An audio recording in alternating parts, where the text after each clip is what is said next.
instead of just taking notes off the board, the teacher actually dictates notes and you sit there and you talk about it. Yeah, like class discussions are always open. Yeah, that way if you don't agree with something, to get your perspectives across. Whereas like I learn a lot more from listening, so class discussions are a lot of easy way to keep it stuck in your mind and just sharing the knowledge around. I think it's most important to find what suits you, what suits your learning abilities, and that's what's going to help you most in the end. I find also that when it comes to assessment tasks, the teacher's own flair and interest in their fields will transfer onto how excited they are about the assessment task.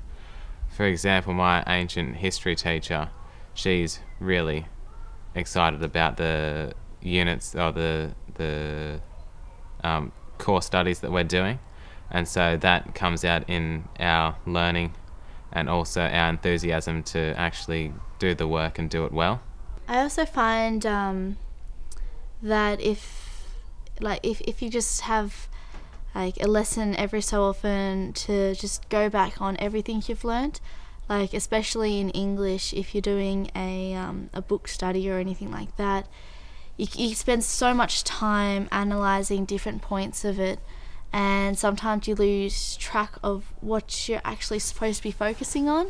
So if your teacher says, right, this lesson we're not going to do what we've been doing, but go back and look what we've actually learnt, because by doing that you remember, oh, this is where we actually started. Oh, and yeah, we didn't look at that, and I didn't know.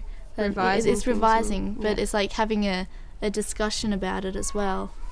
In extension classes where you only have around 7 kids, they were a lot more casual, and you just have conversations between the teacher and yourself, and you got a lot more one-on-one with the teacher, which was really good. And also some teachers, like in modern history, when we used to like get in a campfire circle and discuss things, that was or like good. Separate the room into halves and have debates and things like that, like different countries on each side, and what would have happened. One time in modern history we were given historical characters to play, and we had to debate the causes of World War One as if we were the character, so that made it more fun to learn the subject.